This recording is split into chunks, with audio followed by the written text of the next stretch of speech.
10 na. 11 na. Mura lang naman yun, di ba?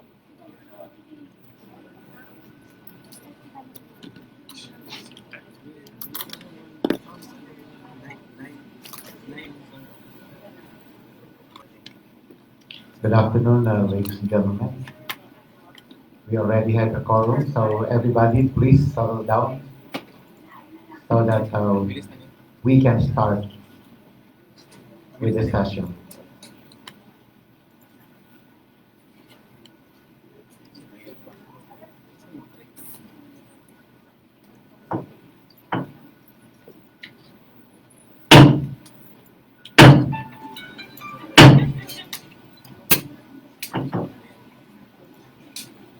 The 48th regular session, 20th City Council.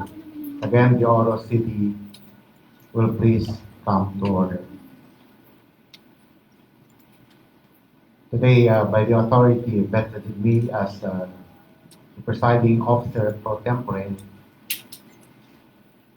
in the absence of the Honorable Vice Mayor Jocelyn Rodriguez, and also the presiding officer, whose family is currently in mourning due to the untimely demise of her nephew, the Honorable Martin Rodriguez,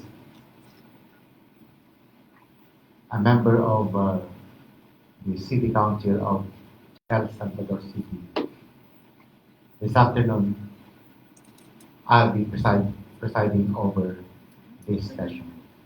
Everybody please stand for the invocation to be done by the Honorable Ayan Adjas.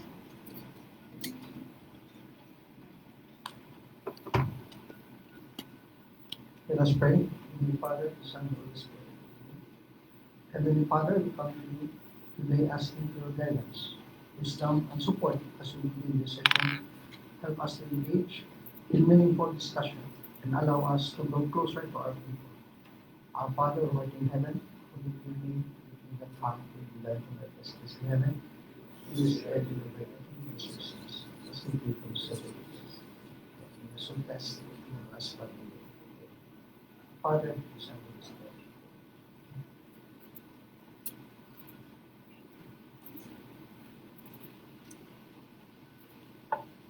Mga kababayan, ang pambansang awit ng Pilipinas. Hayang magiliw, etos na sinanghanan, alam ng puso, sa litig mo'y buhay. Upang inirang, kuyan ka ng mag-ibig, sa manlulupin, di ka masisilig, sa nagatak tulog sa simoy at sa langit ang bangaw, ay natang tulagaw, sa paglayang inamaman, ang isang ng pagkawat kulitan, ay nanagininig, ang inuwi na parang nakinan, ang may makikinig, lumang araw ng maraming magsinta, kulay ng isang ibig mo. Ang ligaya naman ay mga akin, ang mamatay ng dahil sa'yo.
Again, good afternoon to everyone, the members of the 20th City Council of the City of Cagayan de Oro,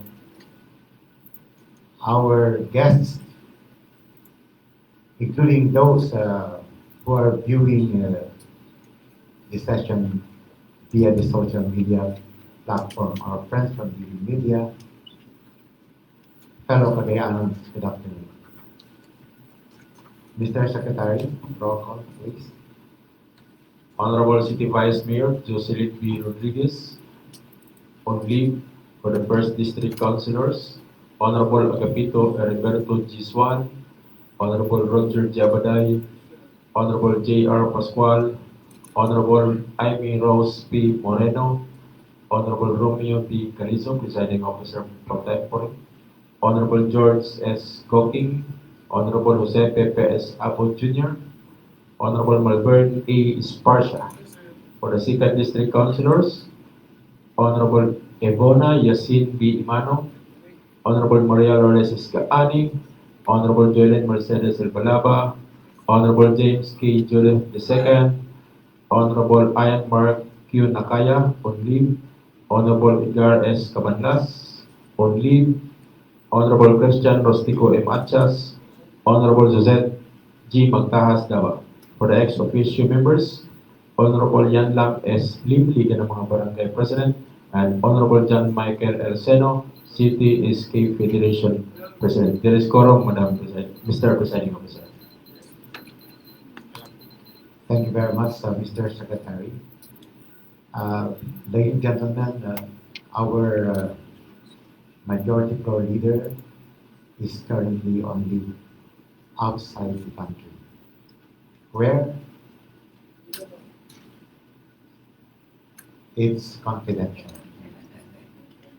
So this afternoon, may we recognize our acting majority floor leader, the Honorable Joylene Mercedes Gurley Balab.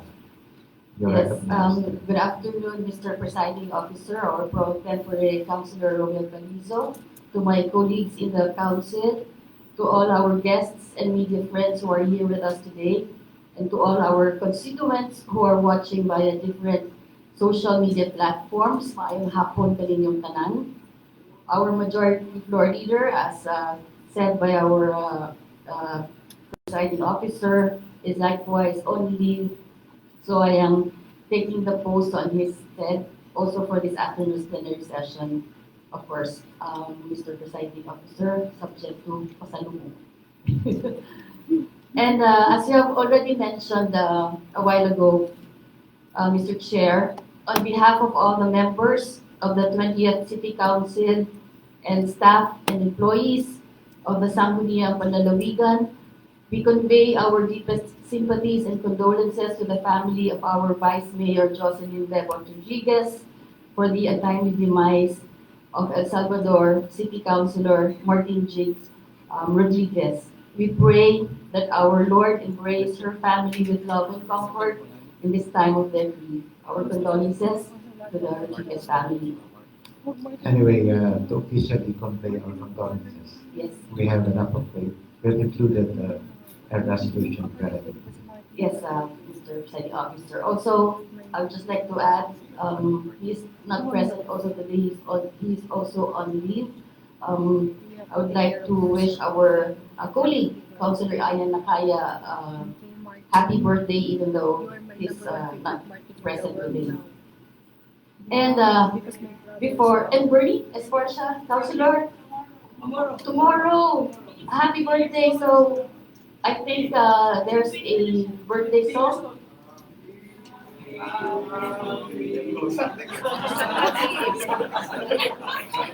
So can we let somebody lead the birthday song? I request the Honorable Bernie Esparza to with the Felix, please, to lead the birthday It's his song. birthday. It is his birthday tomorrow. Tomorrow. So may I rather request the Honorable E.B. Emano to lead the birthday song with feelings, please. And gestures. May I invite everyone to stand as we sing the birthday song. Okay, measure. Okay, so everyone, can we all stand? James, sing to. Together, let us all sing. Okay, 1, 2, 3, go. Happy, happy birthday to you. Happy birthday to you. Happy birthday, happy birthday, birthday love, happy pa. Happy, happy How old birthday, are you? Councilor Bernie Bitok Bitok. On your 26th birthday. Happy birthday again, Councilor Malvern Bernie. Boulevard ang celebration mo. Happy birthday, Bitok Councilor Esparza. Bernie. Sa Boulevard ang celebration mo. Sa Boulevard. You can And proceed. while we're at it, Mr. Presiding Officer, no, I would just like to make a brief Sure. comment as being the acting majority floor leader for this afternoon. This is my first time, and I would consider this one of my historical moments. Historical moment that I get to sit and stand face to face with our minority floor leader, Hua. Councilor James Judith. Historical moment. Historical, not historical.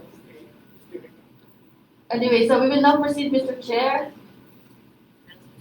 As all members were furnished copies of the minutes of our previous meeting, I move to dispense the reading of the said minutes of the previous session of the City Council. Move for dispensation. Any second? Any objection? None? Approved. I move for the approval of the said minutes, Mr. Chair. Move and seconded. Approved. For this afternoon, we have two members who have manifested to give a special report.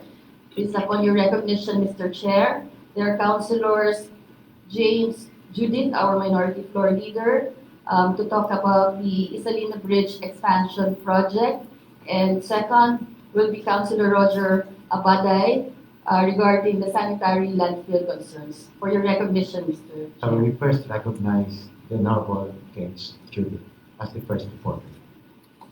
But before you proceed, Councilor Judith, may we first acknowledge the arrival of the Honorable, the Fiesta Boy Chairman, the Honorable J. Rowan Esquire. Go ahead, Councilor James. Mr. Chair, sa imo sa atong halangdong presiding officer, acting presiding officer sa karon bali nga sesyon sa atong konseho, Councilor Romeo Calizo, sa atong acting majority floor leader, Girlie Balaba, idugang ko lang ni nga historical pagsako, ikaw karon bali atong katbang as a gesture ako ning kung mahimo natay pagkulagway niya kay para pagpabilin bali ni siya sa ato balik kasi sa Pero, Mr. Chair, sa imo diha ug sa atong baling mga tinahod ng mga kauban sa konseho, atong mga bisita, ang membro sa prensa, ang atong katawan sa Nagbayan sa Cagayan de Oro, sa inyong tanan maupay. Mr. Chair, ang Isalina Bridge mas nailan sa tawag nga Carmen Bridge, ang pinakauna o pinakakaraan nga tulay dinhi sa atong Nagbayan. Natukod kini atong tuig 1931. Kung mubase ta sa maong tuiga, nagpasabot nga ang maong tulay 92 anyos na karon.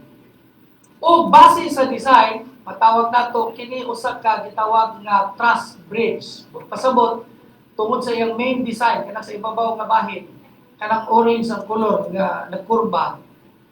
Tungod kini sa gitawag nato nga steel framework or steel trussing, agod gitawag kini siya nga truss bridge. Kung mabantayan ninyo, Boss Torch, nasa sunod bali nga slide, nag-agi na ni siya kikapila nga reconstruction. Kaya original bali gid niya nga design sa pagka-truss bridge, kanang flat top. O katuning ganiya nga ang niagi bali nga screen, slide bali Boss Torch, mo ng curved top. O base sa patakaran o pamaagi sa DPWH, nga tanan nga mga gambalay, tanan nga mga infrastruktura, tanan nga mga dalan o mga tulay, pag muedad na gani og 50 anyos pataas, kinahanglan kani mo agi usa ka evaluation, Mr. Chair. O base sa pakisusing sa maong departamento sa DPWH sa atong Carmen Bridge, ang rekomendasyon miguwa mao kini nga ang atong Carmen Bridge kinahanglan na upgrade gikan sa 2-lane bridge mahimo na siyang 4-lane bridge. Sa duha ka rason, safety. Kay dili naman baton pa sa DPWH sa akong pakisusipon nga dili na kuno madala sa simple or ordinaryo lang repair or retrofitting ang mautulay. Kay base nun niya, Simbako palayo, moabot ang kusog-kusog bali nga pagtayo sa atong yuta, Simbako mubigay bali ang maong tulay. Ikaduha nga punto, nga gihatag sa DPWH, dili na malalis ang atong Nagbayan kanunay nagtubok o kanunay na pod nagdako, nagtaas ang bulong sa traffic sa mao balik sa atong mga kadalanan, labi na sa maong tulay. O tungod kini, tunungod ani nga laraw sa DPWH or plano sa DPWH, mao kani nag-ani og batikos og negative feedback sa mga netizens sa social media, sa atong mga heritage advocates, sa atong katawan dinhi sa Nagbayan sa Cagayan de Oro. Ug mao kini ang problema. Wa man tay ginapigan. Butang nato tugkaron ang isyu. Kay nani ang nitabo, wa man mo nagpasabot. Nga ang usa ka butang kumo kay daan, dili na lugar nato pwede alisdan sa ngalan sa kalabuan o baka safety sa tanan. Wala po nagpasabot nga basta na lang kita magtukod og mga gambalay, pangpulihan o lipan na lang nato ang mga daan nga mga infrastruktura sa walay pagtamod o paglantaw kung kini ba tipik sa atong kasaysayan. Ang ako lang, Mr. Chair, ang tuyo lang nato kay sigurado man kita nga daghan kay mga kabalakan. Daghan wala nakasabot kung unsa giday ang mahitabo sa maong Carmen Bridge. Ang akong sugyot mao kini nga kung mahimo aduna kitay panagtigom dapito nato ang DPWH ug tanan nga mga stakeholders. Kay aron mahatagan o katubagan ang mga pangutana. Matagaan o katinawan ang mga nagkadaiyang mga punto kabahin sa Carmen Bridge.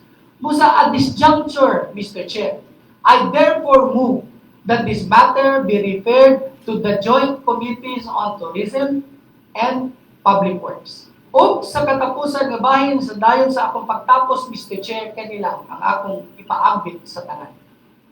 Matud pa sa usa ka bag-iitan nga manunulat o sa Czechoslovakia nga si Milan Kundera, matud pa niya nga the first step to kill a people is for them to forget their history. Dini na lang kutob kakang salamat kung asta Cagayan de Oro. Thank you very much to the reporter, the Honorable James Judith. Any comment on the report?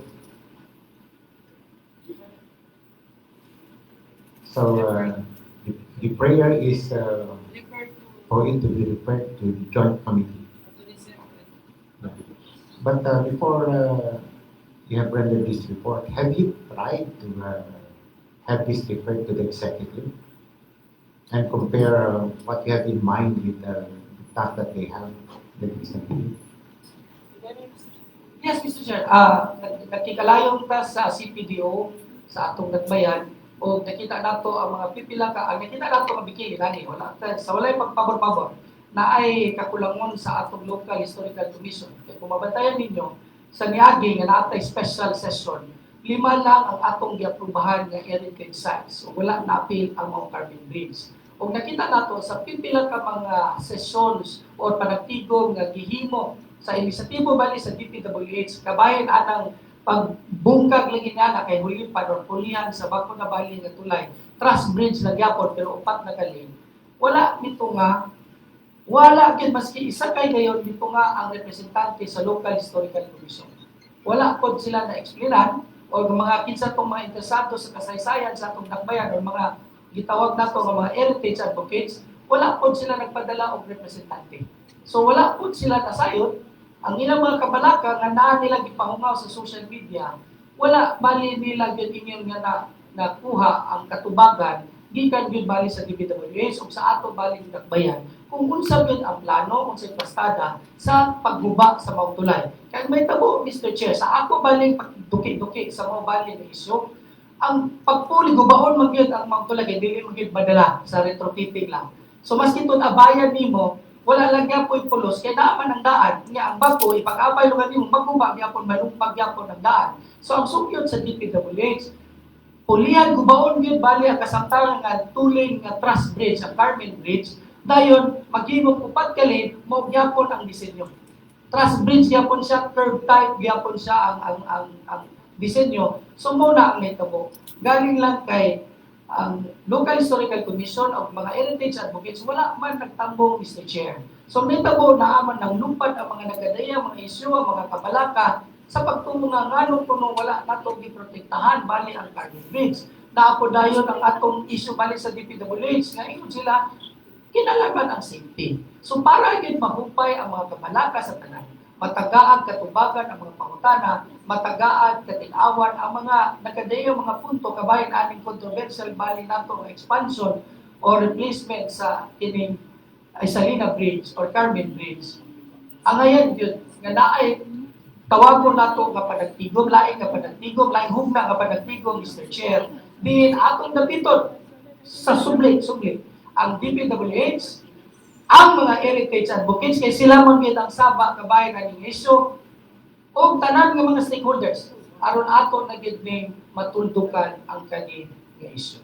Daghang salamat, Mr. Chair. So we go to the process to have this Yes. referred before the joint committee. So, Councilor John Michael Seno.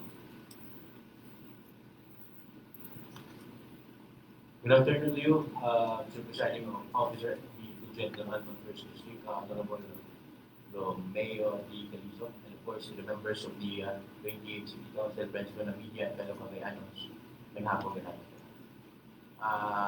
Bago po ang special report ni Councilor James Judith, no? Ang ako lang gusto may balaan is that this representation as Committee Chair of the Committee on Public Works doesn't have an information that said that Salina Bridge would be removed or demolished or replaced for now. And may I ask the good councilor if he could provide an information whose office gonna implement, because we have these stages in how to implement the said project. Say for example, for DPWH regional office, they can only implement 100 million plus projects. That's under the region. And of course, the district engineering, both District 1 and District 2, 100 million pa po sila na mag-handle. Now, my question would be, kinsa may mag-handle? Region or district offices? If district offices, saan mo na, tunga man na sa tulay.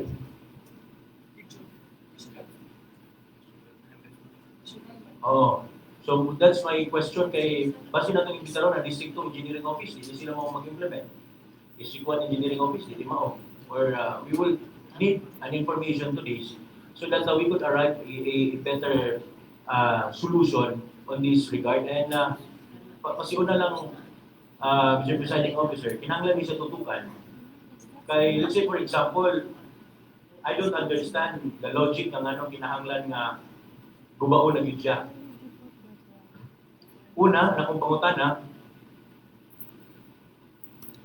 ang traffic congestion sa area kung gubaon na siya.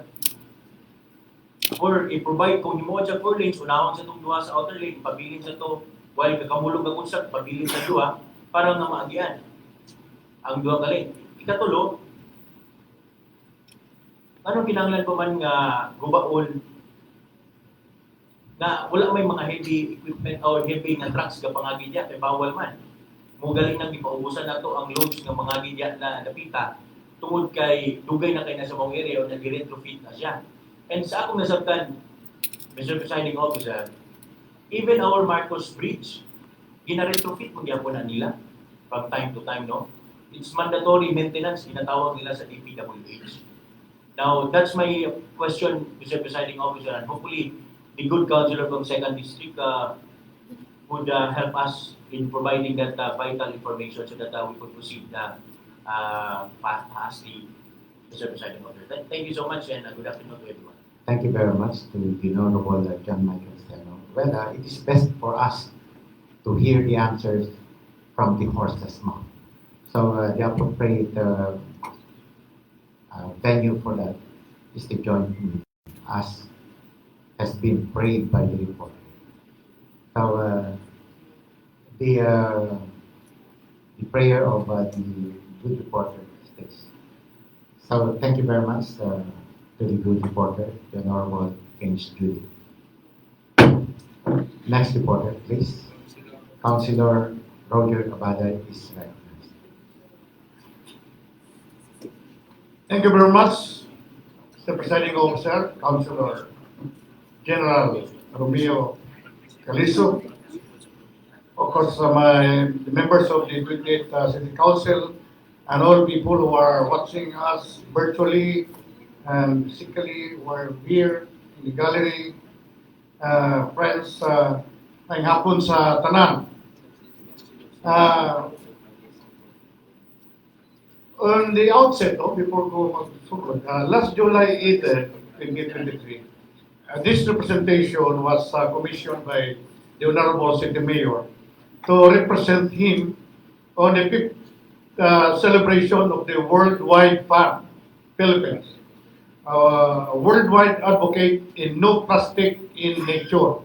And CDO was awarded as one of the global partners in pushing circular solution to address the plastic pollution towards achieving a vision of no plastic in nature. No less than His Excellency Christian Lister, Ambassador of Norway, and DNR Secretary Loisaga, who handed the award. So that's my part of my special report. Now, my report today is similarly related to plastic pollution.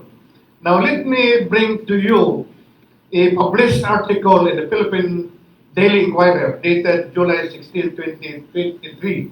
Particularly the outcome of the COA, Commission on Audit Report, has warned about the availability of sanitary landfills in the country are fast filling up, and only a few new ones have been constructed to meet the increasing amount of waste produced daily.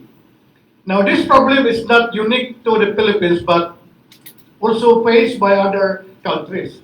Imagine if landfills across the world are filled to capacity, it will be an environmental disaster. Now, the COA report said, as of 2021, there are 245 operational sanitary landfills, but these are serving only 478 or 29.25% of the country's 1,634 LGUs. and are barely enough to receive the 12,091 tons of waste produced per day nationwide, equivalent to almost 600 garbage trucks. According to in CDO, according to Cleanro, there are estimated 1,600 cubic meter of garbage collected per day and 48,000 cubic meters estimated collected per month. So almost 3 years ago, the DNR targeted the construction of 300 new sanitary landfills, but reports stated that only 56 have been built since, mainly because of LGU's limited resources. What's worse is also getting more expensive to our trust in the NCR alone, no? Metro Manila.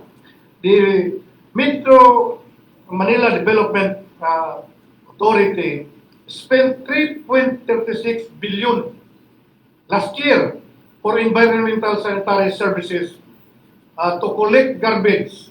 In CDO, is more or less than 200 million solid waste for solid waste management. So solid waste management is very complicated or problem that involves many stakeholders, but it boils down to the unmitigated production and generation of waste. Karang atong garbage diya karon sa sanitary landfills na nasa Tagalongan, more than 10 years na naatanan niya ang mga garbage na stock. Wa yun mahilabdi. So na niya karon. So particularly kaning plastic exacerbated, no? Nakadugang worse ang kaning plastic na stored, no? Diyan sa sanitary landfill by because of poor segregation resulting in landfills filling up the mix with waste by diverting them to materials recovery facilities or MRFs. But because of segregation, it is not done conscientiously, responsible way. Waste items like food scraps, paper, plastic, or liquid are all mixed up in landfills. To decompose, and this could be hazardous to human health and in the environment due to the runoff that they release into soil and harmful gas into the atmosphere. Now, Section 12 of our ordinance, number 13378, 2018, Integrated Ecological Solid Waste Management, requires schools and other educational institutions and offices of national government, agencies, and private corporations shall come up with ecological waste management program, including segregation. I am emphasizing this, segregation, and a source and provision of material recovery facility. Information received from personnel, one of the famous school institution here in CDO, nag-comply sila sa kining pag-segregate sa mga sa mga ilang waste or garbage. But ang problema kay paghaul sa mga karon sa garbage, itampol gyapon, itipon gyapon pa sa so useless ang kining segregation sa kay is tapo ang gyapon.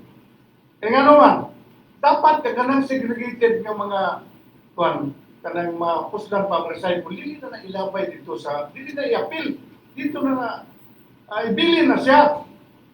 Pero na itabo, tanan nga koleksyonon ang So, they also collect and dump mix as segregated waste, no? So, Section 13 of the same ordinance, atong ordinansa, this in relation to Republic Act 9003. The duty of the Barangay Council primarily to enforce and supervise the solid waste management, collection, segregation, and resource recovery of the waste generated by the household, buildings, their premises or place of business within the respective boundaries. Now, musuroy ta karon sa mga kabarangayan kung naabay na-observe ba rin silang naabay ilang segregate ang naay mga segregation site giputan. Dito ko sa Metro Manila, labi na doon dito sa Diliman, Quezon City, kanadi. Kompleto yun ang ilang nakit sila mga trust dito na segregation. No? But in Cagayan I do not know. Sulay na ito pagwa, no? Ang nagsildo na ang Cagayan de Oro sa mga barangays, patuloy na yung mga truck, huli, kabayaran. Supposedly, under Section 13, under Section 14 of the ordinance, the source of duration of waste shall be determined by the barangay council. Section 15, the MRF for condominium and supervision and developers in CDO shall provide space for MRF for material recovery facilities to store recyclables and process of compostable and of the homeowner. Section 18 of our ordinance, the collected biodegradable and recyclable waste shall be dropped off of barangay MRF. Only the residual, emphasize the word residual and special waste shall be brought to disposal site or sanitary landfill. Ang naitabo lagi karon, tanan hakuton ang basura. Tanan hakuton. Supposed to be ibilin katong ma-puslan pa, ma-recycle pa. So, the COA also found out that many LGUs not establish a solid waste management board. Kung ang galing, hindi sa ato, sa Cagayan de Oro, wala ka function. It's just mere organization, compliance lang nga maka-organize. So, they have not submitted their SWM plan. What is SWM? Solid waste management plans. And have not built MRFs, material recovery facilities, as required under Republic Act number 9003 or the Ecological Solid Waste Management Act of 2000. Sobra na ni 20 tuig ganing nga balaod. The LGUs are required to divert at least 25% of their locality solid waste, meaning to reuse, recycle, and compost and other recovery activities. From time to time, Republic Act 9003 was adopted in 2001 and to increase the goal every 3 years thereafter. However, the COA said more than 20 years after the passage of Republic Act 9003, solid waste generation in the country has steadily increased from 9.07 million metric tons in 2000 to 16.63 million metric tons in 2020.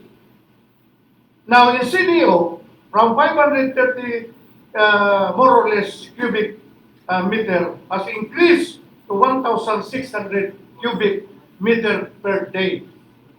From 30,000 cubic meters per month rose to 48,000 cubic meter per month as of this report.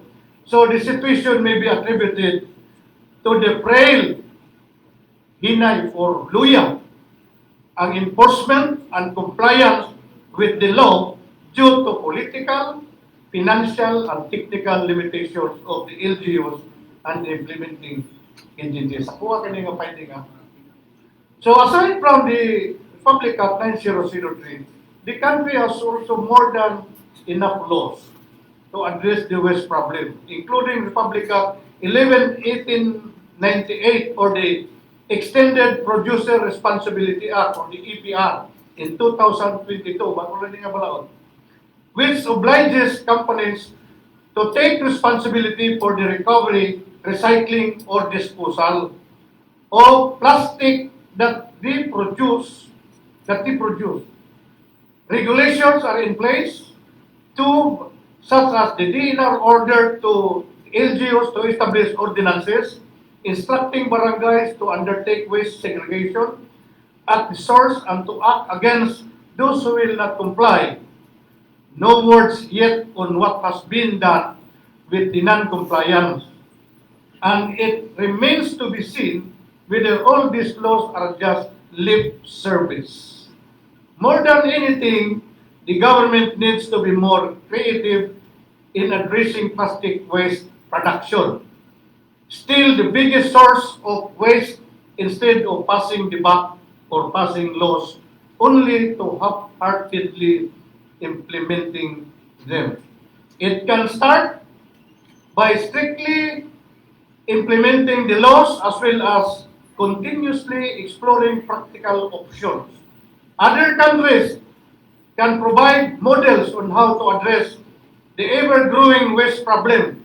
For example, in Colombia, has incentivized its recycling initiative through EcoBot, ECOBOT, a reverse vending machine. It put up in shopping malls, institutions, and public spaces. Anyone who deposits plastic bottles or cups can get coupons ranging from restaurant or shopping discount or movie tickets, etc. From projects partnered, the plastic waste collected is then sent to recycling plants. In Indonesia, people can trade garbage for medical services and medicines through its garbage clinical insurance. So there are many ways to improve solid waste management so that landfills would not face overcapacity, just as there are many solutions to reduce the garbage that we produce. Decrease producer or plastic products has committed reduction of their production. Encourage the public to recycle, help fulfill their mandate of segregating waste at the source, build more MRFs, implementing the country's environmental laws and strictly. If all this come together, we would be racing against time to build more landfills to accommodate all trash that we recklessly generate. Ang atong sanitary landfill, akong pag-inquire sa Inro, more than 10 years na, as of now, almost full na ang usak ka silda ka usak ka site, no? Usak ka site, puno na. So, na-stock na dyan ang mga lain-lain nga mga waste, kaya wala man yung nag-segregate ang kaya di uro. Wala mag-segregate. So, muna natanan dyan ang waste karon sa atong sanitary landfill. Now, I have another information nga punta kanang atong water waste treatment facility, kanang litsis, kanang mga mga fluid liquid, no? Munta na mag-treat sa atong mga kanang mga spill out, but until now, wala pa nag-operate, under construction pa. So wala pa na human, dapat in place na ang kanang operation sa atong sanitary landfill. Ang atong facility para sa hazardous waste, during my inspection and latest verification from the personnel thereof, wala pa daw nag-function. Kaya pagkikan sa mga hospital, sa mga wala pa nag-function. So, I suspect yung isagol kaya po niya ang kanang mga hazardous waste. So, they are being disposed in our sanitary landfill. It's very hazardous to health and environment. Bad scents or odors can be felt by residents nearby now in our sanitary landfill. Now, my colleagues in this PNP City Council, Mr. Vice Presiding Officer, this representation, this report is referring this matter aside from my committee to the Committee on Barangay Affairs and Health Committee on Health to address the current city's waste management situation, especially our sanitary landfill. Thank you very much. So again, a joint committee of the committees on health, barangay affairs, and committee on environment. Yes, the honorable Councilor Bernie. Thank you, Mr. Chair. May hapon dapat tanan sa tanan nga natin ni may hapon. Mr. Chair, dako akong kalipay sa gibuhat nga report ni Kuya Roger Abaday, Mr. Chair.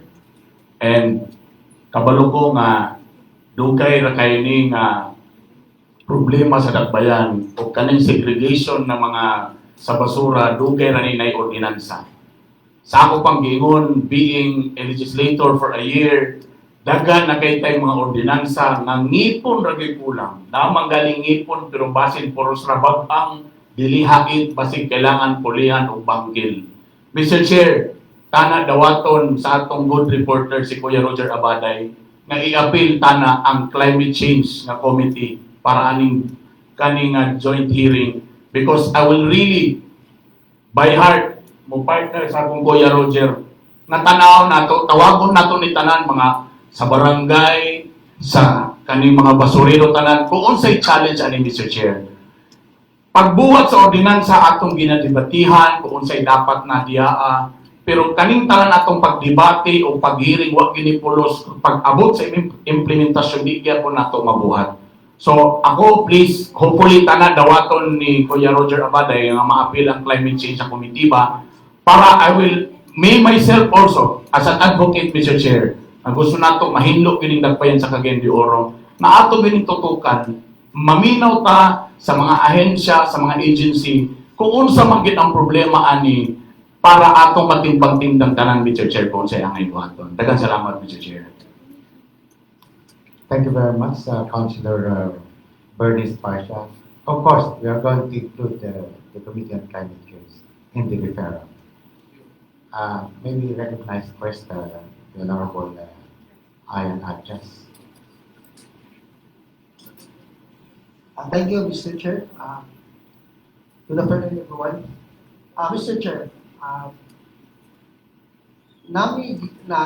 napasa na proposed ordinance na to Tugkaran Colimpiano is already approved by the committee level. Thank you, Dr. Ani.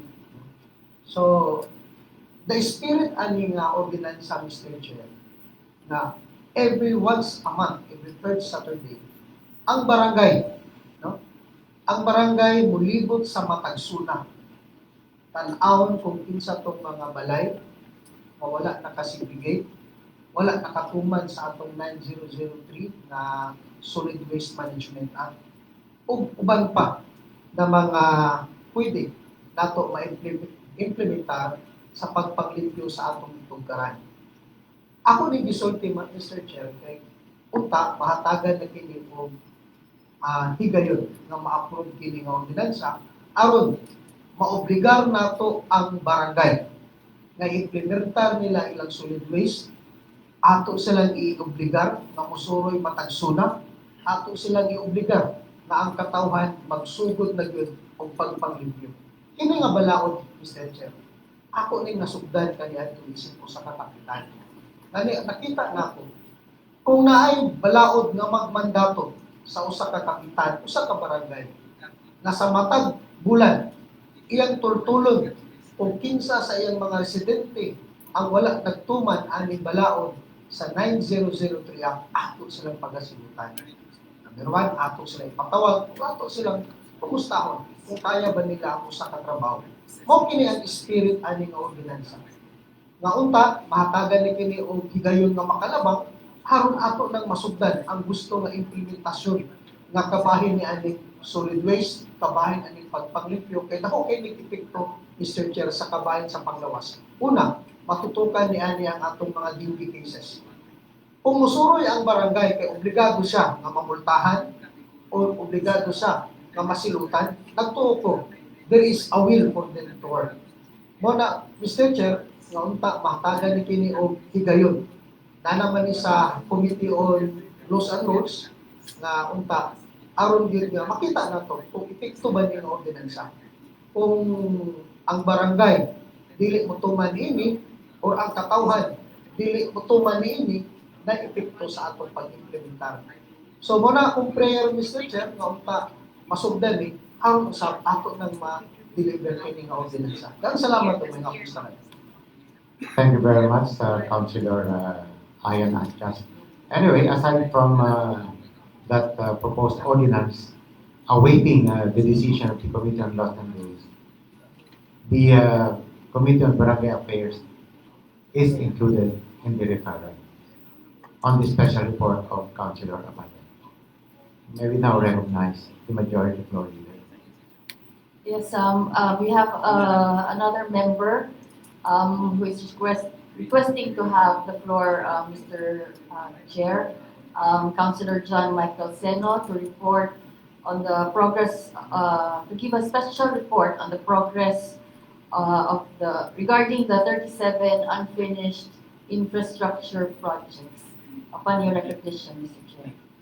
Okay, the Honorable John Michael Seno is recognized. Thank you so much once again, Mr. Presiding Officer. Thank you so much, Majority Floor Leader, Councilor Attorney Balaga. Last week, Mr.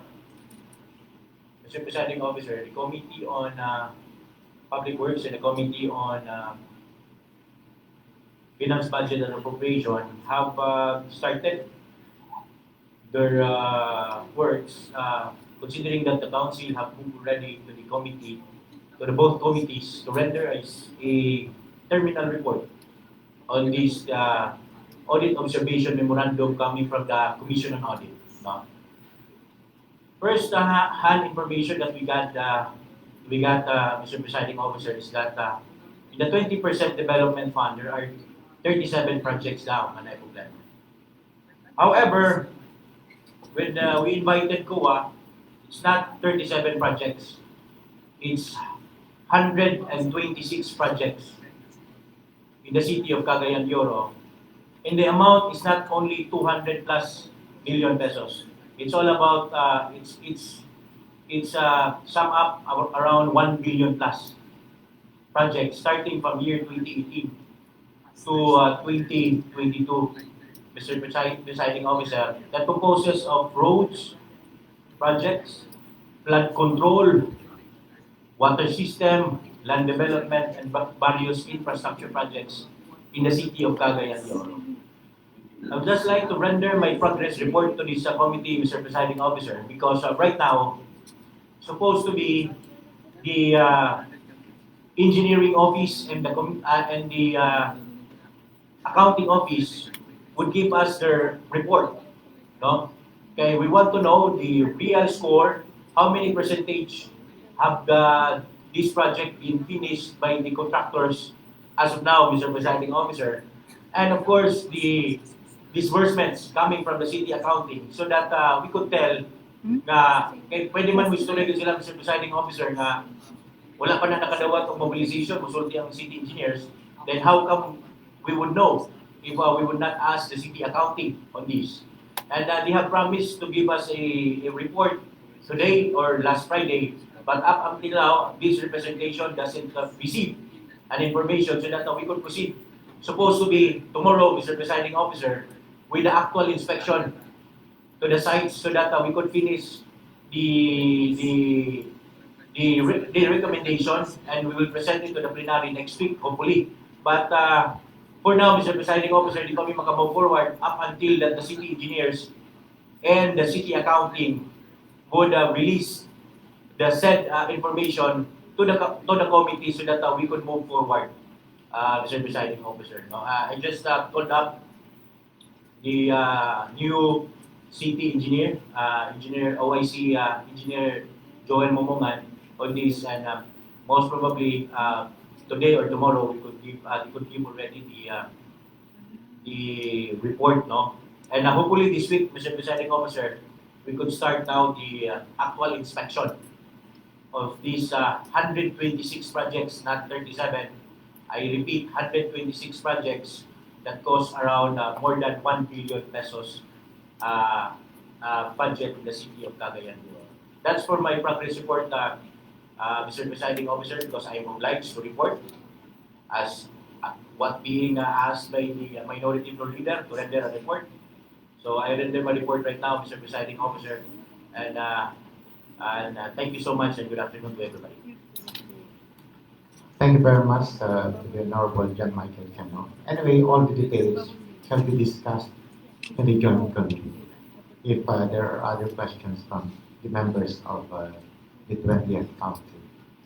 So, meantime, no room for interpretation whatsoever. We will please reserve our questions and have this loud at the joint committee, please. So anyway, thank you very much for the three special reporters.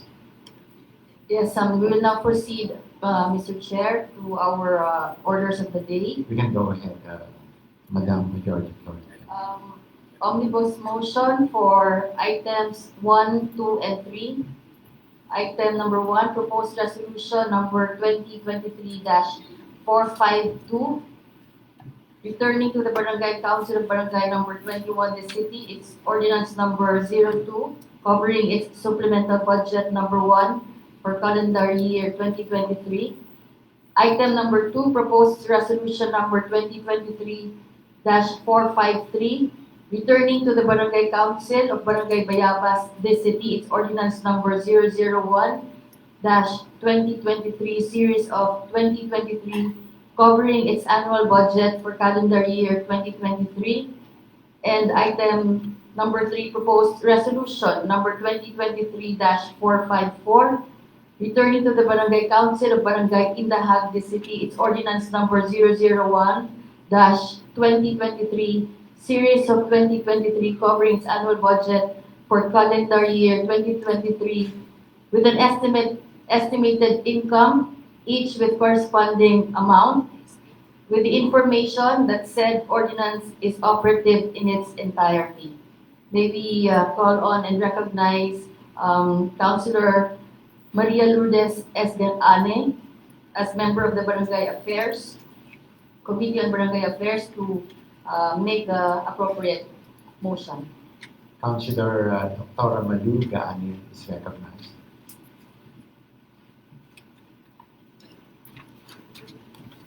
Thank you, Mr. Chair. May hapon ka na itong tanan. I move for the approval of proposed resolution number 2023-452, proposed resolution number 2023-453, and proposed resolution number 2023-454. Any second? Any objection? There be none. These three resolutions are hereby approved. Move to approve on second and final reading. Any second? Move, seconded, approved. Item number 4, proposed resolution number 2023-455, returning to the Sangguniang Kabataan of Barangay Taglimaw, the city, its resolution number 02, series of 2023, covering its annual budget for calendar year 2023, with an estimated income of 388,780 pesos, with the information that said resolution is operative in its entirety. May we recognize Councilor John Michael Cano, the chairperson of the Committee on Sports and Youth Development. Councilor Cano is recognized. I so move for its approval, Mr. Presiding Officer. Any second? Objection? None? Approved.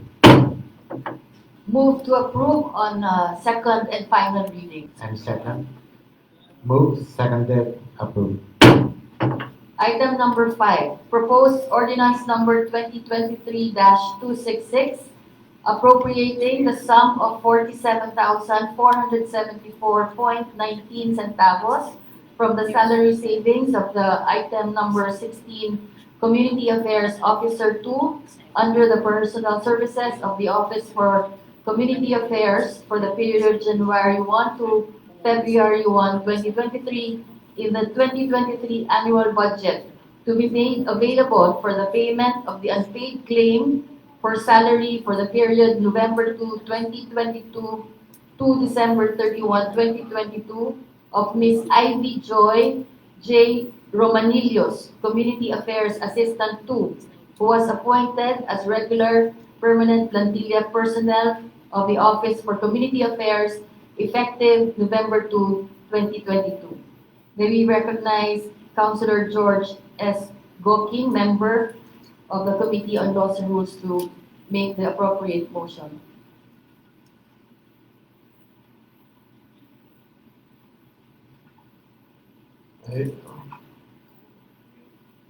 Item number 5, I find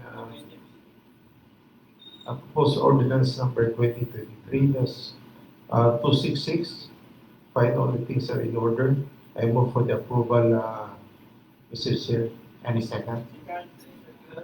Any objection? None? Approved. Move to approve on second and final reading. Any second? Approved. Item number 6, proposed ordinance number 2023-267, appropriating the sum of 263,897.73 from the item Personal Services, Terminal Leave Benefits of the J.R. Borja General Hospital earmarked for Ms. Perganita E. Casino, Administrative Officer 3 of JRBGH, in the 2023 annual budget to be made available for the payment of the terminal leave pay of Ms. Carol Jane D. Ponce, former nurse 2 of said hospital, who retired from the government service effective February 1, 2022.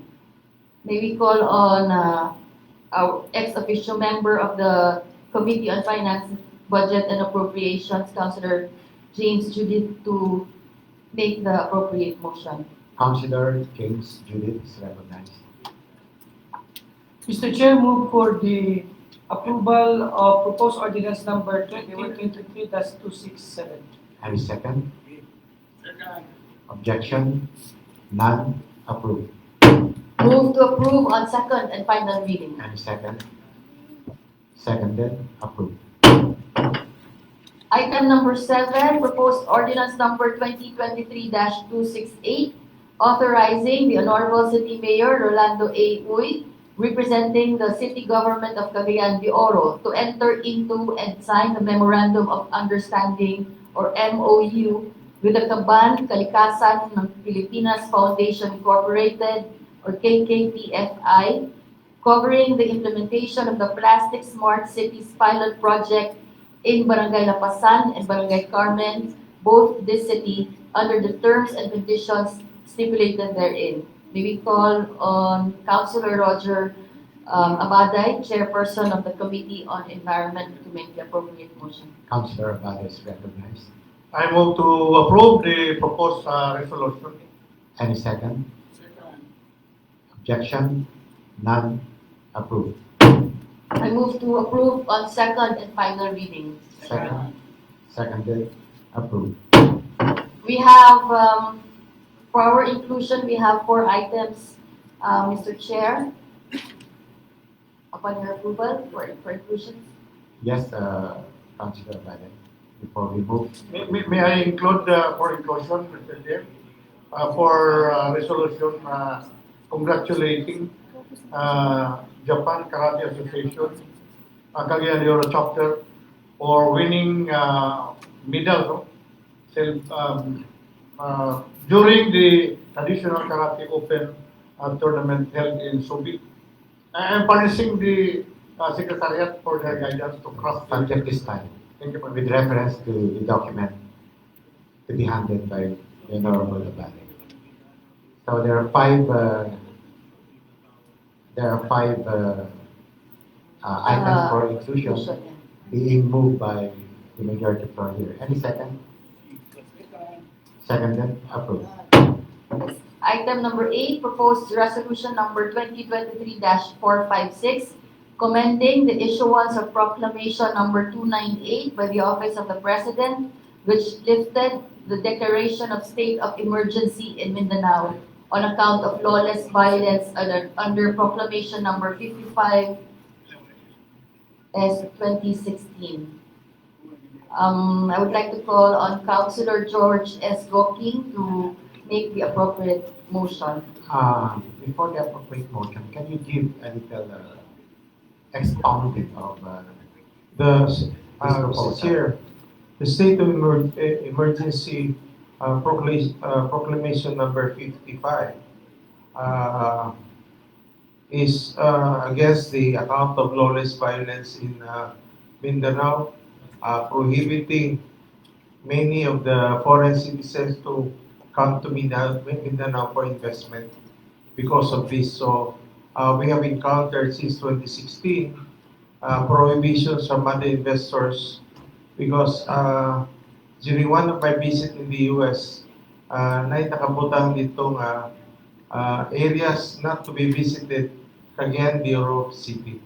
So kung pwede, this resolution be forwarded to other US embassies that Mindanao is no longer under the state of emergency.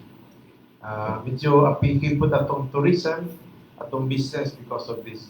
So I find the proposed resolution number 2023-456 in order. I move to approve, Mr. Chair. Okay. So it's moved and seconded. Any objection? So the resolution is hereby approved. Move to approve on second and final reading. Moved and seconded. Any objection? None. Approved. Item number 9, proposed resolution number 2023-457, expressing the 20th City Council's deepest sorrow for the untimely demise of Honorable Martin Felix T. Rodriguez, City Councilor of El Salvador City, Misamis Oriental, and conveying most profound sympathy and condolences to the bereaved family, subject to styling. Proponents, all members, I move for the approval, Mr. Chair. Any second? Any objection? Of course none. Move to approve on second and final reading. Second. Seconded. Item number 10, proposed resolution number 2023-458, expressing the 20th City Council's deepest sorrow for the untimely demise of Honorable Erlinda R. Padere, Barangay Kagawad of Barangay Carmen, the city, and conveying most profound sympathy and condolences to the bereaved family, subject to styling. Proponents, all members, move to approve, Mr. Chair. Any second? So moved and seconded. Approved. Move to approve on second and final reading. Second. Seconded. Approved. Item number 11, proposed resolution number 2023-459, expressing the 20th City Council's deepest sorrow for the untimely demise of Honorable Benvenido A. Ingles, former Punong Barangay and incumbent Barangay Kagawad of Barangay number 5, the city, and conveying most profound sympathy and condolences to the bereaved family. Proponents, all members, I move for the approval of the said resolution, Mr. Chair. Any second? Approved. Move to approve on second and final reading. Second. Seconded. Approved. Item number 12, proposed resolution number 2023-460, congratulating the Japan Karate-Do Association. Karate-Do? Karate-Do Association, Nihon Karate Kyokai Philippines Incorporated, Cagayan de Oro City Chapter, for winning medals during the traditional Karate-Do Open 2023 held in Subic, subject to styling. Proponent, Councilor Roger G. Abaday. May we request Councilor Abaday to make the Councilor appropriate Abaday is recognized. I move the proposed resolution number 2023-460 for approval. Any second? Objection? None. Approved. Move to approve on second and final reading. Second? Moved and seconded. Approved. Having no other matters, Mr. Chair, I move to adjourn. Second? Seconded. Session adjourned. You're taking the majority of minority floor. You're taking. Yan again. Ini na.